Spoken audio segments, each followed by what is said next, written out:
이제 계속해서 열왕기 하에서 이제 아합 왕 이후에 이제 아합의 아들 여호람 왕 때의 이야기입니다. 오늘 말씀 안에서 보면 그 제목을 그냥 새 왕이라고 했지만은 하나님의 말씀이 임할 때의 여러 가지 모양을 우리가 여기서 함께 볼 수가 있습니다. 먼저 하나님의 말씀, 항상 말씀이 기준이 되어서 이 전체 이스라엘, 북왕국 이스라엘과 남왕국 유다의 역사를 보는 것이 그 열왕기 상하인데, 전에도 말씀드렸죠. 이것이 항상 기준점이 어디냐면 신명기, 모세 율법이 기준점이고 그 중에 특히 신명기가 기준점입니다. 그래서 항상 이 사무엘 상하나 열왕기 상하를 볼 때는 그냥 역사 기술로 되어 있습니다. 그런데 그 역사 기술을 이 선악의 관점에서 판단을 할 때는 언제나 신명기를 보고 판단하는 것입니다. 오늘의 말씀도 바로 그러한 면이 있습니다. 여호람 왕이 이스라엘, 북왕국 이스라엘 새로 왕으로 되었는데 과연 그의 삶은 어땠는가 하는 것을 요약적으로 먼저 얘기하는 것이 1절부터 3절까지입니다. 1절부터 한번 봅시다. 유다의 여호사밧 왕 18해에, 그러니까 이 열왕기 상하에 보면 계속해서 북왕국 이스라엘의 왕의 시대를 남왕국 유다의 왕과 어떻게 그 연대적으로 관계가 있는가 하는 것을 이야기합니다.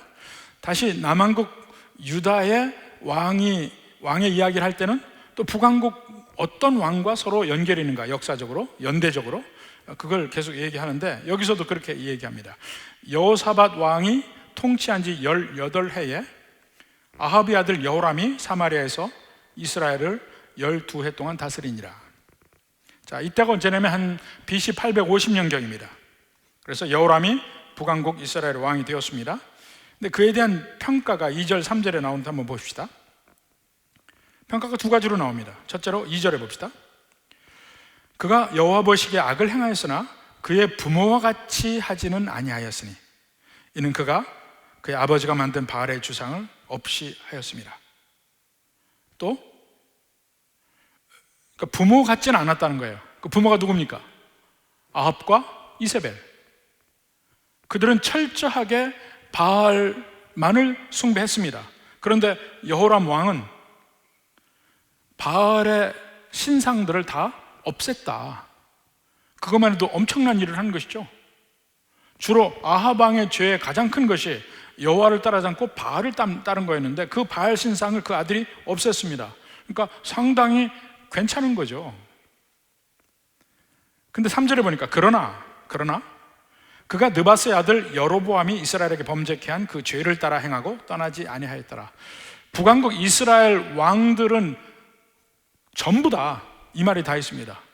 여로보암의 죄대로 행하고 거기서 떠나지 않았다. 그 여로보암의 죄의 가장 큰 대목이 뭐냐면 그 북왕국 이스라엘 백성들을 남쪽 예루살렘에 가서 예배드리지 못하게 하려고 북쪽에 베델과 단에다가 산당을 짓고 여기에서 예배를 하라고 한 죄입니다. 그러니까 결국 여호와 하나님에게 가는 올바른 통로를 그들이 막은 것, 이건 끊임없이 북왕국 이스라엘 모든 왕들이 그렇게 했습니다. 여호람 왕도 그렇게 했습니다. 자, 이 두 가지 평가. 그는 자기 부모보다는 착했어요. 그런데 여로보암의 길에서는 떠나지 않았어요. 자, 이걸 보면 우리가 여기서 느낄 수 있는 것이 악함도 이 정도의 차이가 있습니다. 더 악함이 있고 덜 악함이 있어요.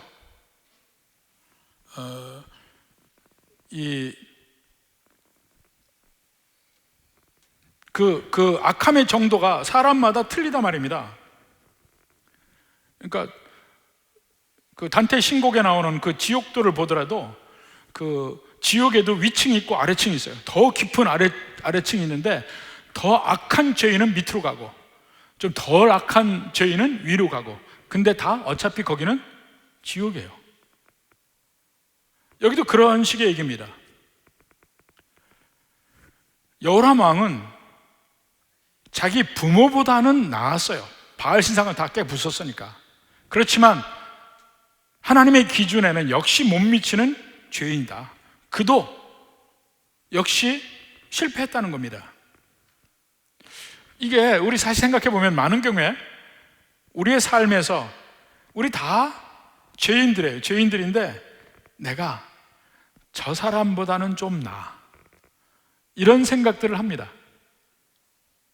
하나님 앞에 물론 죄인이라고 하는데 나는 그래도 우리 교회에서는 조금 내가 좀 나은 편 아닐까? 뭐 이렇게 생각합니다.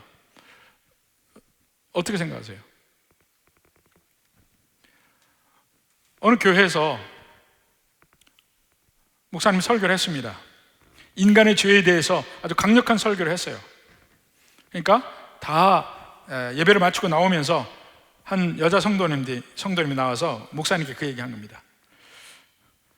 목사님, 오늘 설교가 내 자신을 요만큼 되게 만들었어요.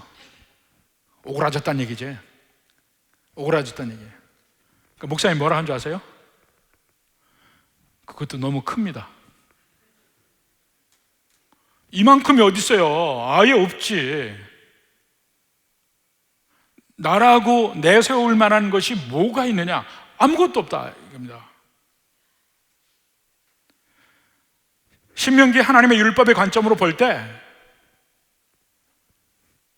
아하방 아주 나쁜 놈, 그 아들 여호람 덜 나쁜 놈, 근데 다 지옥 갈 놈. 한번 여러분 스스로에게 얘기해 보십시오. 저놈은 나보다 더 나쁜 놈, 나는 덜 나쁜 놈, 그래도 지옥 갈 놈. 이렇게 얘기해 보라니까요. 속으로만 하십시오. 다른 사람하고 비교해서 되는 것이 아닙니다. 상대적 의의는 의의가 아닙니다. 항상 하나님은 우리에게 절대적 의의를 놓고 계셔요. 너 죄인이 아니야, 그게 중요하지 내가 다른 사람보다 낫습니다, 그게 뭐가 중요한 거예요? 자, 그 다음에 하나님 말씀이 이제 그 여호람이 죄를 지을 때 일어나는 일인데 이제 모압왕 메사의 반란이 나옵니다. 4절부터 봅시다. 4절에 모압왕 메사는 양을 치는 자라 새끼 양 10만 마리의 털과 숫양 10만 마리의 털을 이스라엘 왕에게 바치더니 그랬습니다. 이 모압왕 메사가 나오는데요, 그 당시 고대 근동의 이야기는, 역사는 기록된 게 없습니다. 그래서 성경에 나오는 것이 가장 그 당시의 역사 중에 자세한 내용인데 이것을 증명할 길이 없어요. 모압왕 진짜 메사가 있는지도 몰랐고. 그런데 1868년에 지금의 요르단의 한 곳에서 돌 비문이 하나 발견이 됩니다. 거기가 어디냐면 이 이스라엘 요르단, 지난번에 성지순례 갔다 오셨죠? 그 요르단의 제일 남쪽에 가면 엄청나게 큰 골짜기 있는 데를 갔습니다. 기억이 나십니까? 엄청나게 큰 골짜기를 갔어요. 그 골짜기 이름이 뭐냐면 아르논 골짜기예요. 근데 그 아르논 골짜기 가서 막 그 골짜기 바라보면서 그 위에서 사진들 엄청나게 많이 찍었어요. 참 사진까지 올려야 여러분이 기억을 할 텐데요. 근데 그 아르논 골짜기 가기 직전에 도시를 지나는데 그 도시에서 한 돌 비문이 발견이 됐습니다. 이것이 이제 메사 석비, 메사 스텔레라고 하는 것인데 한번 보여주십시오. 예, 이게 이제 메사 석비인데 이 깨졌는데 깨진 걸 다시 붙인 겁니다. 처음에는 온전했어요. 온전했는데 그 돌을 가지러 가기 위해서 중간에 사람을 세우는데 그 사람하고 무슨 문제가 생겼는지 그 마을 사람이 저 돌을 다 깨부쉈습니다. 그래서 그걸 하나하나 다 다시 모아서 다시 재조립해 놓은 게 저겁니다. 이게 메사스톤 또는 메사스텔레, 메사석비라고 하는 것인데요. 하나 더, 그 다음, 저렇게 되어 있습니다. 지금 루브르 박물관에 보관되어 있습니다. 근데 이게 석비에 왜 메사석비라고 하냐면 1868년에 진짜 모압 왕 메사가 있다는 사실이 저기 기록되어 있어요. 성경의 사실이 진짜라고 기록이 되어 있는 거죠. 저기 기록이 되어 있어요. 근데 거기에 보면 그 모압 왕 메사가 자기가 이스라엘과 싸워서 어떻게 이겼는지 그 전승 기념비예요. 일종의 전승 기념비예요. 근데 이제 역사학자들이 보기에는 자기가 진 거는 하나도 기록 안 하고 자기 이긴 것만 기록해 놨다고 생각을 해요. 근데 여하튼 지금 우리가 보고 있는 열왕기하 3장에 나온 모압 왕 메사가 실제로 있었구나, 성경 말씀이 진짜구나, 이것이 밝혀진 것입니다. 그리고 그 비문 안에 그 모압 땅이 이스라엘에게 계속 이스라엘의 속국이었다는 것이 나와요. 오므리 왕 이름이 거기 나옵니다. 그리고 오므리 왕의 아들도 거기 나와. 아합이죠. 아합 왕. 그 오므리 왕의 아들이라고, 아합이라는 이름이 안 나오는데 오므리 왕의 아들이라고 나와요. 그에게 속국이었는데 모압 왕 메사가 싸워서 이스라엘 성읍을 탈취했다, 뭐 이런 얘기가 나옵니다. 그러니까 여기가 역사적 사실이에요. 근데 성경에 나오는 얘기는 이 메사 석비에는 안 나오겠죠. 자기들이 진 거니까. 여기를 세 왕, 그 북왕국 이스라엘의 왕 여호람, 남왕국 유다의 왕 여호사밧, 그리고 모압 왕, 에돔 왕, 이 세 왕이 모압을 칩니다. 근데 여러분 보통 헷갈립니다. 에돔, 모압, 암몬, 이 세 나라가 어떻게 되느냐 하고 생각하는데 한번 지도를 한번 봅시다. 예. 자, 왼편에 파란 데가 지중해고, 가운데 위에 조그만 호수, 밑에 긴 호수 있죠? 위에 조그만 호수는 갈릴리 호수, 밑에 긴 호수는 사해바다예요. 사해바다 남쪽이 에돔 땅입니다. 제일 남쪽에 노란 곳이 에돔 땅, 그리고 왼쪽에 그 붉은 데가 이제 블레셋 사람들이 살던 데고, 그 위에 보라색이 모압 땅이에요. 그 위에 주황색이 암몬 땅입니다. 그 암몬 족속 사람들이 지금도 살아서 그 요르단의 수도 이름이 암만이에요. 암몬에서 나온 말입니다. 근데 암몬과 모압을 가르는 지형적 요인이 아르논 골짜기예요. 우리가 갔던 곳, 성지순례팀이 갔던 곳. 그래서 아르논 골짜기 그 북쪽에서 그 넓은 골짜기를 우리가 보고 사진 찍고 했습니다. 그러니까 그 큰 골짜기에서 사람이 원래는 못 다녀요. 그러니까 거기가 자연스럽게 암몬과 모압을 나누는 곳이 됐습니다. 그리고 모압과 에돔은 그 사이에 다시 세렛 시내, 와디 제렛이라는 곳이 있습니다. 그것으로 또 갈라져요. 근데 이 기후로 보면 가장 척박한 땅이 남쪽으로 갈수록 척박한 거예요. 에돔 땅은 거의 사막이에요. 거의 사막. 모압은 조금 물이 있습니다. 암몬 땅은 기름집니다. 그래서 암몬 땅은 양치기, 목동 일도 하지만 주로 농사를 짓습니다. 지금도 가면 농사일을 많이 해요. 모압 땅은 농사일 거의 못합니다. 목동만 해야 돼요. 목동을 해도 에돔 땅은 정말 척박하고 그게 모압 땅이에요. 근데 그 모압이 이스라엘의 속국이었는데 반란하니까 그 왼편 쪽에 북왕국 이스라엘, 남왕국 유다, 또 남쪽에 에돔 왕이 협력해서 모압을 공격하는 겁니다. 근데 모압 땅 가면 메마른 땅이에요. 거기 가서 이 세 나라 군대가 갔는데 이제 물의 문제가 생기는 거예요. 그러니까 바로 이제 그게 이제 여기서 나오는 얘기인데, 자 봅시다. 자, 5절에 아합이 죽은 후에 모압 왕이 이스라엘 왕을 배반한지라, 이제 여호람에게 배반했죠. 그랬을 때 다시 여호람이 연합군을 모읍니다. 6절에 그때 여호람 왕이 사마리아에 나가 온 이스라엘을 둘러보고 또 가서 유다의 왕 여호사밧에게 사신을 보내 이르되 모압 왕이 나를 배반하였으니 당신은 나와 함께 가서 모압을 치시겠느냐. 그러니까 여호사밧이 참 괜찮은 왕인데 미련한 왕이에요. 꼭 자꾸 북왕국 이스라엘에 붙어가지고 결국 자기 나라도 자기 아들 대에서 거의 망하게 되는 일까지 벌어집니다. 아하시아 때. 자, 같이 간다고 했습니다. 자, 그렇게 해서 8절 9절에 보니까 여호람이 이르되 우리가 어느 길로 올라가리까 하니 그가 대답하되 에돔 광야 길로니이다. 다시 한번 지도를 보십시오. 지도. 예, 지도. 에돔 광야, 그러니까 사해바다 서쪽에서부터 밑으로 내려가서 에돔을 통해서 모압 쪽 세렛 시내를 건너서 모압으로 공격해 들어가는 거예요. 그 땅은 아주 메마른 땅입니다. 아주 메마른 땅이에요. 그래서 이제 세렛 시내로 해서 건너가는 겁니다. 건너가는데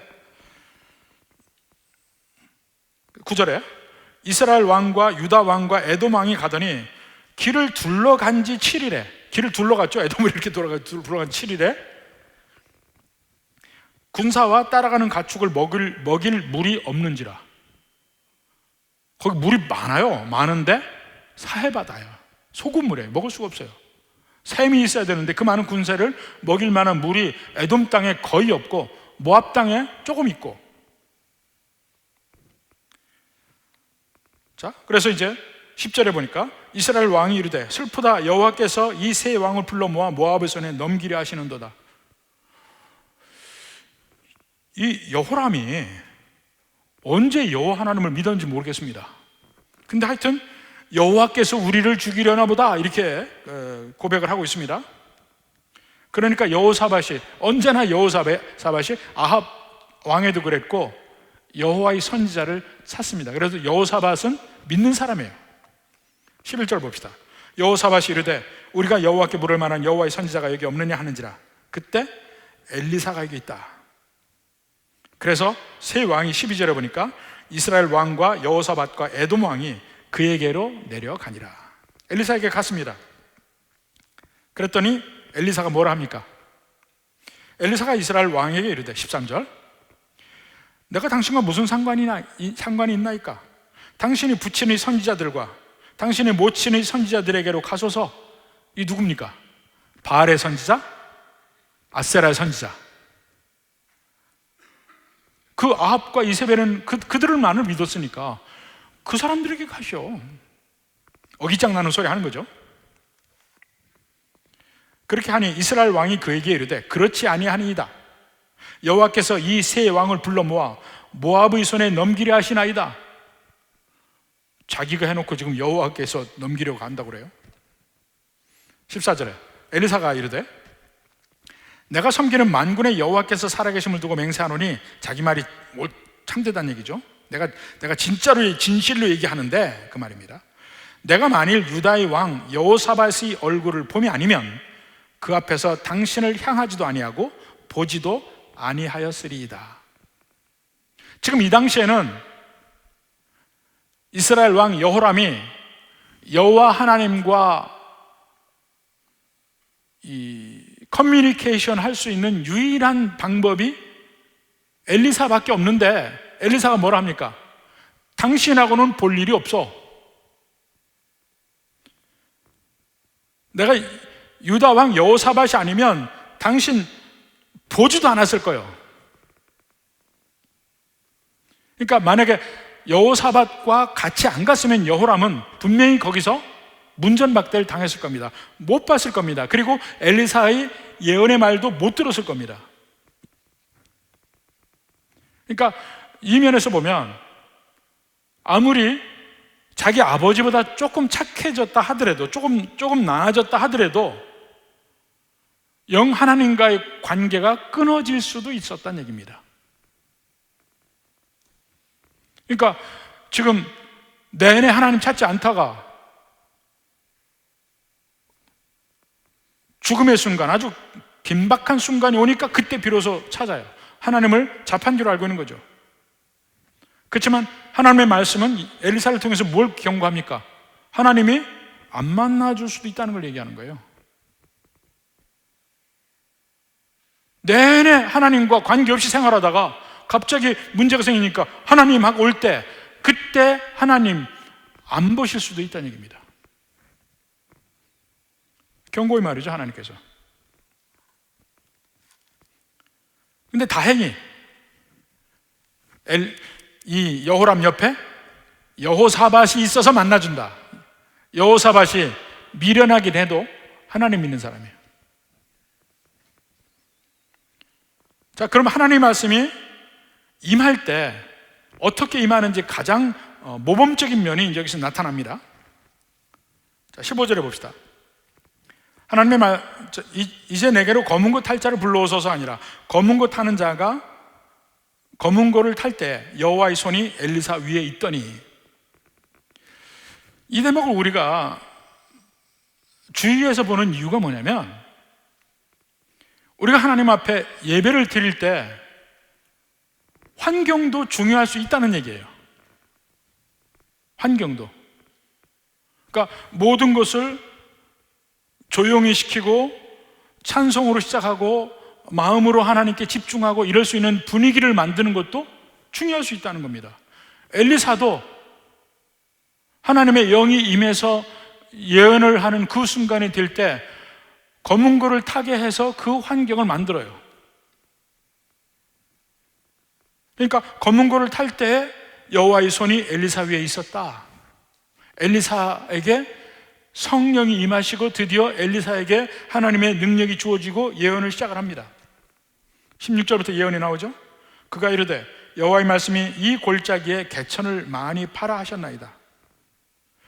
그 골짜기가 어디냐면 아르논 골짜기도 그렇고 세렛 시내도 그렇고, 보통 우리 시내라고 하지만은 전부 다 와디입니다. 와디.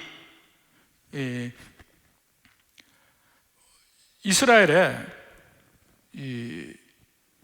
강을 뜻하는 말이 나하르라는 말이 있고 나하르라는 말이 있어요. 하나는 뒷거는 이제 격음이에요. 나하르라는 말이 있는데, 나하르란 말은 요단강 같은데 항상 1년 사시사철 물이 흐르는 데를 그냥 강이라고 그랬어요. 나하르. 근데 그거 말고 나하르는 뭐냐면 보통 지금은 와디라고 그래요. 와디, 건천. 이건 우기에는 비가 흘러요. 우기가 지나면 훨씬 더 많은 순간에 말려 있어서 그냥 골짜기로만 남아 있어요.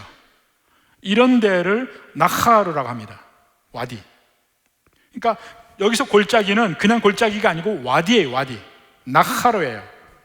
자, 여기서 그 골짜기에, 와디에 개천을 많이 팔아.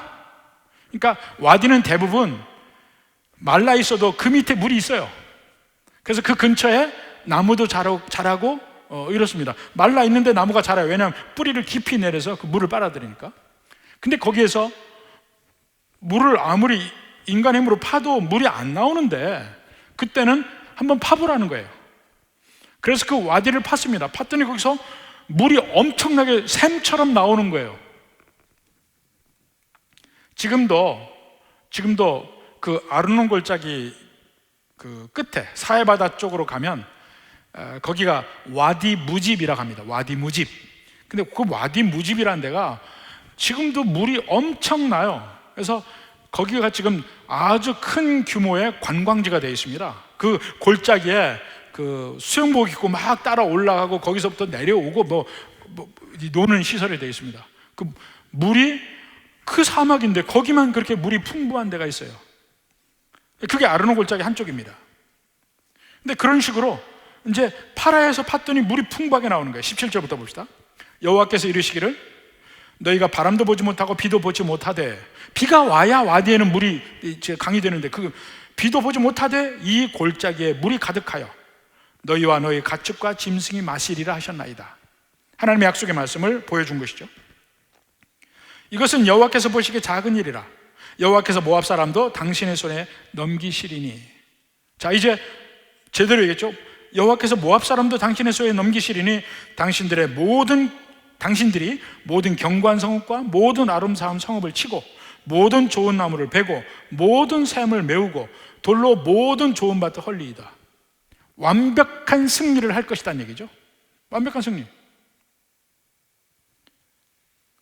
그래 놓고 22절부터 25절까지는 그 물을 통해서, 그들은 지금 마실 물이 없습니다. 물을 주십시오 그랬는데 마실 물을 주는 것뿐만 아니고 그 물을 통해서 승리까지 하게 합니다. 보십시오. 20절에 아침이 되어 소재 드릴 때에 물이 에돔 쪽에서부터 흘러와 그 땅에 가득하였더라. 에돔 쪽에서부터 흘러와요. 지금 세렛 시내가인 것 같아요. 지금 얘기가 에돔 쪽에서. 그러니까 물이 에돔 쪽에서 흘러올 리는 없습니다. 에돔은 더 말라 있으니까. 근데 거기서부터 물이 흘러온대. 이게 기적적인 얘기예요. 그 땅에 물이 가득하더라. 21절에 모압의 모든 사람들은 왕들이 올라가서 자기를 치리한다함을 듣고 가버 이마저부터 다 모여 경계에 서 있는데 보니까 해가 물에 비침으로 맞은 뿔물이 붉어 피와 같음을 보고 이르되 이는 피라 틀림없이 저 왕들이 싸워서 서로 죽인 것이로다. 모압 사람들아 이제 노력하러 가자. 착각한 거죠.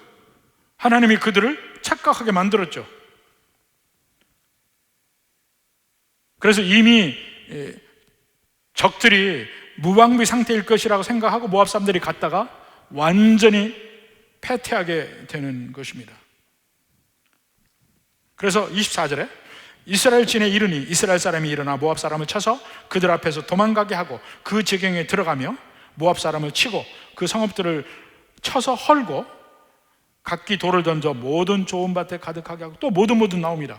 모든 샘을 메우고 모든 좋은 나무를 베고 길 하레셋의 돌들은 남겼다. 자, 이 부분은 20절부터 25절 승리하는 부분은 이 엘리사 예언에는 안 나오는 거예요. 세 왕들이 엘리사에게 가서는 우리가 물이 없어서 죽을 지경입니다. 물을 주십시오 했어요. 그때는 엘리사가 물을 줄 것이다. 골짜기를 파보라. 물이 넘치게 나올 것이다. 그런데 그 물로 넘치게 먹을 뿐만 아니고 그 넘친 물이 계속 흘러가서 그걸 아침에 보니까 피처럼 보이고 모압 사람이 착각하고 그것 때문에 모압 사람이 완전히 패퇴하고 거의 전멸 지경까지 가게 되는 거예요. 이 물을 구했는데 물은 주셨는데 물보다 훨씬 많은 걸 주셨어요. 하나님이 우리에게 주실 때 그렇게 하시는가 봐요. 근데 여기 주목할 말이 뭐냐면 18절에 이것은 여호와께서 보시기에 작은 일이라. 이 말을 한번 잘 생각해요. 여호와 보시기에 작은 일이에요. 물이 가득해서 너희와 너희 가축이 다 물을 먹는 거, 뭐를 먹게 하는 거, 하나님이 하시는 거, 그거 하나님에게는 그 별거 아닌 일이야. 그냥 여반장이야, 여반장. 그것뿐이 아니고 그 물로 모압 사람들을 완전히 패퇴하는 동기가 되는 겁니다. 그러니까 그들이 마실 물을 원했는데 마실 물을 주실 뿐만 아니고 이길 물을 주셔요. 하나님의 은혜가, 우리는 하나님께 기도 어떻게 합니까? 한 입만 주세요 하고 기도해요. 되게 우리 어려울 때 제발 요것만 넘어가게 해주시오 하고 한 입만 하고 기도합니다. 근데 하나님은 엄청나게 많이 넘치게 주십니다. 하나님이 그렇게 역사하셔요. 요한복음 1장 16절 봅시다. 우리가 다 그의 충만한 데서 받으니 은혜 위에 은혜로라. 은혜 위에 은혜. 우리가 이길 때도 넉넉히 이겨요. 넘치게. 그들은 단지 먹을 물을 구했습니다. 근데 먹을 물뿐만 아니고 승리할 물을 주셨어요. 누구 때문에? 누구 때문에? 여호사밧 때문에. 여호사밧 때문에. 여호람 왕이 갔더라면, 그가 혼자 갔더라면 엘리사가 보지도 않았을 거예요. 여호와의 사심으로 맹세하노니 당신 혼자 와서 안 봤을 거다. 유다 왕 여호사밧 때문에 봤다. 그게 무슨 말입니까? 바로 그 여호사밧은 그가 하나님을 잘 믿어서가 아닙니다. 여호사밧이 누구냐면 다윗의 언약을 받은 다윗의 후손이에요. 비록 나라가 갈라졌지만, 그리고 북왕국은 끊임없이 여로보암의 길을 가지만, 남왕국 유다는 다윗과 솔로몬에게 있었던 하나님의 은혜, 하나님의 언약이 계속해서 흘러갑니다. 그래서 400여 년 동안 북왕국 이스라엘은 왕조가 수없이 많이 바뀌어요. 여로보암의 왕조 2대밖에 못 갑니다. 오므리 왕조 3대 4대밖에 못 갑니다. 예후의 왕조 몇 대 못 갑니다. 계속해서 왕조가 바뀌지만 남왕국 유다는 400여 년 동안 한 왕조 다윗의 후손들이 왕으로 있습니다. 그것은 그들이 선해서가 아니고 그들이 잘해서가 아니에요. 하나님이 다윗에게 약속을 하셨어요. 고대 근동에 수없이 많은 제국이 있지만 한 왕조가 200년 이상 간 왕조가 거의 없습니다. 아시리아도 그렇고 바벨론도 그렇고 3대 4대밖에 못 가요. 이집트도 그래. 전부 파라오라는 명칭을 가졌지만 왕조는 끊임없이 수십 번 바뀝니다. 하나님의 약속, 하나님의 언약이 있는 다윗의 후손이 있기 때문에 여호람이 기도의 응답을 받은 겁니다. 그것은 우리도 마찬가지예요. 우리가 혼자 하나님 앞에 쓴다면 마치 엘리사 앞에 쓴 여호람과 똑같아요. 보지도 않았을 거예요. 근데 우리 옆에 나를 사랑하시고 나를 위해 죽으신 예수님이 계시기 때문에 우리 기도를 하나님이 들으시고 응답하시고 주시는데 넉넉히 넘치도록 주신다는 면입니다. 그 하나님의 특징이 그대로 오늘 열왕기하 3장에도 나타나 있어요. 우리는 부스러기도 받을 자격이 없습니다. 그런데 하나님은 잔치를 해주십니다. 천국 잔치를. 그때 26절, 27절 봅시다. 모압 왕이 전세가 극렬하여 당하기 어려움을 보고, 아마 모압 왕이 마지막에 있는 데가 바로 그 25절 끝에 있는 길하레셋, 거기가 이제 마지막 몰린 곳인 것 같아요. 칼찬 군사 700명을 거느리고 돌파하여 지나서 에돔 왕에게로 가고자 하되, 그러니까 이 세 왕 중에 가장 약한 왕이 에돔 왕인 것 같아. 에돔이 제일 약하죠. 사실 그 당시에 그 국력을 보면 북왕국 이스라엘의 국력이 더 셌습니다. 남왕국 유다보다. 그러니까 이스라엘, 유다, 에돔 순이에요. 국력의 순서로. 그러니까 그 에돔을 치려고 했는데 그 실패했습니다. 두 번째, 모압 왕이 그 자기의 환경에서 극복하려고 한 내용이 27절입니다. 이에 자기 왕위를 이어 왕이 될 맏아들을 데려와 성 위에서 번제를 드렸습니다. 이 성 위에서 맏아들을 번제로 드렸다는 것은 아마도 그 당시 모압의 신은 그모스입니다. 그 그모스 신에게 자기 아들을 드린 것 같아요. 그 중에 맏아들을. 이 고대 근동 그 이후에도 보면 옛날에 뭐 이 잉카나 이 마야나 이런 문명도 보면 이 사람을 제물로 한 기록들이 계속 있습니다. 근데 그것이 왜냐하면 신에게 정말 귀한 제물을 드려야 한다 이거예요.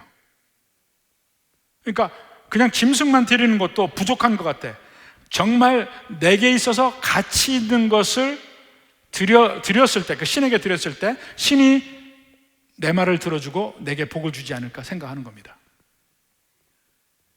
그래서 자기로서는 가장 큰 것이 자기 후계자잖아요. 드린 거예요. 그 그모스 신을 만족시키기 위해서 엄청난 제물을 드린 겁니다. 근데 그걸 보고 이스라엘 백성들이 경노해서 기가 막혀서 인륜을 저버리는 일을 하기 때문에 경노해서 그냥 돌아갔다는 얘기가 나옵니다. 이스라엘에게 크게 경노함이 임하며 그들이 떠나 각기 고국으로 돌아갔더라. 네 아들까지 바칠 정도면 네가 잘 먹고 잘 살아라. 그러고 간 거예요. 근데 여기서 한번 생각해 봅시다. 이방신을 섬길 때 그 마지막이 뭡니까? 그 이방신은요, 내게 있어서 가장 가치 있는 것까지 던져가면서 자기 소원을 빌어야 돼요. 근데 거기에 비하면 이스라엘의 하나님 여호와 하나님을 섬기는 일은 얼마나 쉬운지 모르겠습니다. 어떻게 하면 됩니까? 여러분의 아들도 드릴 필요가 없고요, 여러분에게 귀한 것을 드릴 필요도 없습니다. 옛날에 보면, 지금도 아마 있을 거예요, 뭐 문제가 생기면 굿을 하라 그래요. 근데 굿도 문제가 크면 클수록, 절박하면 절박할수록 더 비싼 거 해야 됩니다. 아, 이거는 100만 원짜리로 안 되겠어, 1000만 원짜리 해야 돼. 좀 많이 들어봤어요. 그래서 돈을 많이 들여서 구슬합니다. 한 번으로 안 돼. 하여튼 돈 빼먹는 것도 기가 막혀. 근데 하나님한테는 여러분이 1000만 원짜리 굿도 필요 없고 아무것도 필요 없습니다. 무릎 꿇는 것만 필요해요. 무릎 꿇는 것만 필요해요. 저희 어머니가 제가 전도하기 전까지 정말 지성으로 저를 섬겼습니다. 근데 어머니가 제 말은 참 잘 들으셨어요. 제가 미국에서 예수님 믿고 전화해서 교회 다니십시오 했어요. 근데 때마침 아는 분이, 아버지 친구분이 교회 가자고 한 거예요. 그래서 아들이 교회 가라고 했으니까 간다 그러고 따라가신 거예요. 그때부터 잘 믿기 시작하는데, 그 다음에 만나니까 저희 어머니가 그래요. 예수 믿으니까 진짜 편하다 그래. 진짜 편하다. 끊임없이 초사할 시루떡 안 해도 되고, 저희 집은요 매월 초사할 시루떡을 했습니다. 매월 초사할 시루떡 했어요.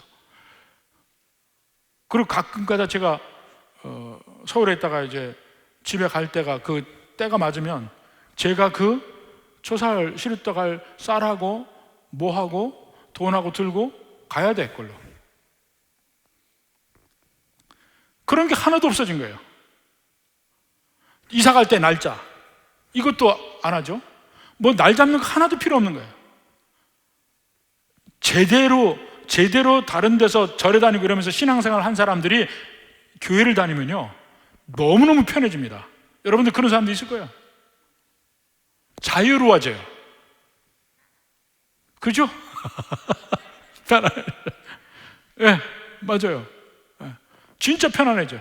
제사도 하나도 드릴 필요 없어요. 오직 하나, 하나님 앞에 무릎 꿇으면 돼요. 그런데 신명기 4장 7절 봅시다.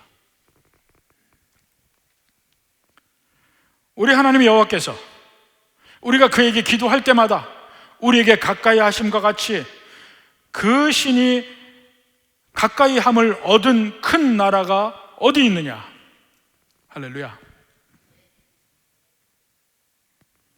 이 세상 어떤 신도 그냥은 안 받아줘요. 항상 뭔가 비싼 걸 가져가야 받아줘. 근데 우리 하나님은 기도할 때마다 우리에게 가까이 있는 신이야. 그렇게 큰 신인데도 그런 신이 있는 나라가 어디 있느냐? 그때는 나라마다 신이 있으니까. 우리가 하나님 믿는 거, 우리가 주님 뜻 안에서 사는 것이 얼마나 복인지를 한번 볼 수 있습니다. 그래서 그 하나님의 말씀 안에서 주님께 무릎 꿇고 주님의 뜻 안에서 사려고 노력할 때 하나님이 붙드시고 인도시고 복된 길을 가게 하실 줄 믿습니다. 다시 한번 보십시오.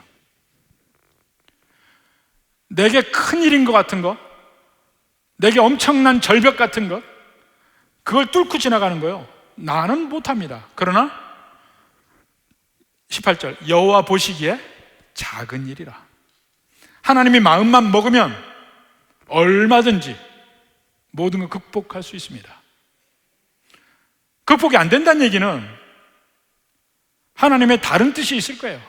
더 큰 뜻, 우리가 보기에는 이해하지 못하는 더 큰 뜻이 있을 겁니다. 그것을 믿고 갈 때 마침내 하나님의 복과 은혜 가운데 우리가 있게 될 줄 믿습니다. 꼭 이를 믿고 가시는 우리 성도님 되기를 주님의 이름으로 축원합니다.